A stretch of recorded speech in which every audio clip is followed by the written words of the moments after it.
I can't remember what said it. Was it Peter Schiff? I think it was Peter Schiff. One of them recently said, well, you can't buy anything with Bitcoin. Well, I was explaining just before the break, there's a service that I use, a digital service. I couldn't buy their service with fiat currency anymore. You can't buy it. You have to use Oh, a form of crypto. There are 3 different web services I use. You can only, and you can use, I think, 4 or 5 different crypto. Bitcoin, obviously, Ethereum, Bitcoin Cash, a few others. DAI was one. I think it was paid with DAI, if I'm not mistaken. But that's it. You're only going to be able to buy in Bitcoin. You can't use fiat. So that's where we're going with this. And the payment was processed with Coinbase's digital interface payment processor. And you know what that is? That is a competitor for PayPal. PayPal is fiat. Coinbase is the same service, but with cryptocurrency. That's where we're going to be in 3 years from now, where 50% of online transactions, 30, whatever, a large percentage of them, you're only going to be able to buy stuff with crypto. Because if you imagine you're in a business, wow. you're in a global business, right? Like Yeah. we were discussing about advertising before. So the biggest wheelhouse for online advertising is buying, software services, because that way you can do a video and you can sell it to anyone on the planet. Well, who the hell wants to deal with a fiat currency that's exchanged to their local fiat currency? If you're in, I don't know, Mozambique, but you want to buy it, but it's in US dollars and you got to exchange and whatever. Well, why not just use Bitcoin? Because that's the global currency that everybody will understand. Does that You know make sense? what? That's an excellent point. I mean, there still is a cost to using crypto, right? Of I mean, if course. you make a transaction using, I don't know, Exodus, say, okay, Hmm. and that's your wallet, and you're using that to buy whatever you want to buy, a toaster oven.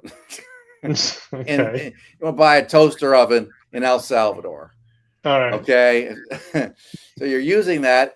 Exodus is going to take a tiny percentage of that to pay themselves, right? Because it's a company, and that's Yeah. how they make money. Uh-huh. But if it is a great way, I suppose, of saving monies associated with conversion. Oh, we got to convert your Canadian dollars to US dollars in order for you to do this. And so the bank is going to take its share of that, right? And then you're going to do the transaction.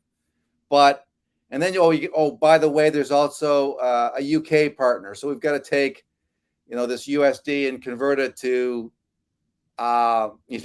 pound sterling. And by the way, so you know what I'm saying? Like if everybody's using crypto, then it makes life a lot easier, doesn't it? A lot Yeah. easier. Well, listen, I have spent and still spend a lot of time in South America. And when I was initially down in Colombia after I was in Panama, you couldn't wire money to Colombia from Canada. No bank in Canada would wire money there. That's it.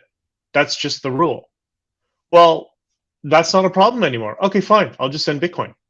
Don't have to deal with the legacy banks. Don't have to deal with conversions and in and out and what.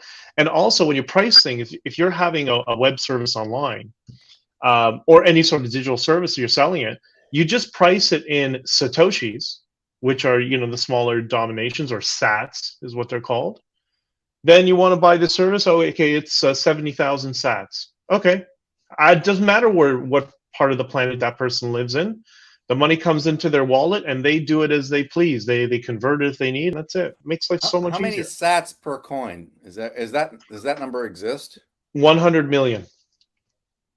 A 100 hundred million million sats. per So Bitcoin. if you have one Bitcoin, you have 100 million sats. Yeah.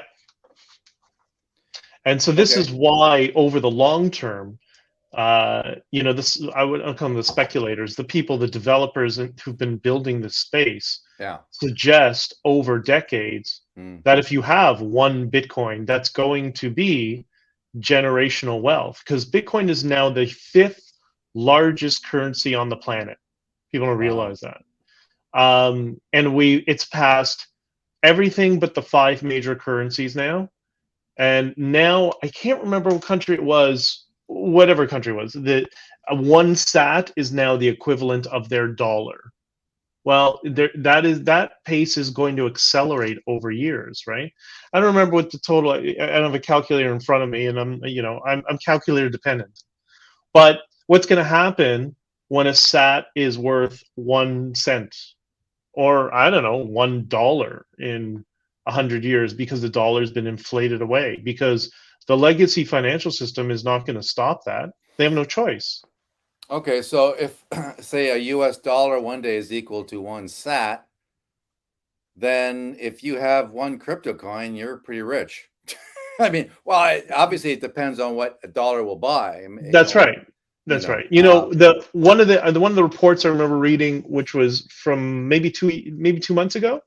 Everybody, all these guys, because they're computer nerds, so they're always looking at the data and doing technical analysis and comparing it to fiat currencies and growth over the past 100 years, all that sort of stuff. They anticipate, not just one people, a number of people anticipate the value of one Bitcoin by 2030 approximately to be worth approximately $12.5 million.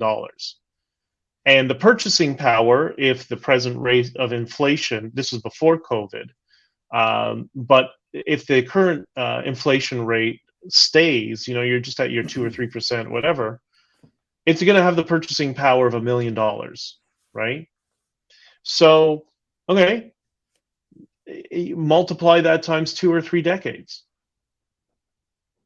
Okay, and I think you and I once spoke about, and we got to wrap it up pretty soon, but Yeah, that if you want, there's a certain percentage or a certain number of sats that you should own that would put you in. I mean, if you look at the world population, within the 99th percentile or whatever of wealth owners, if you just had this percentage of Bitcoin. Do you remember that conversation? yeah.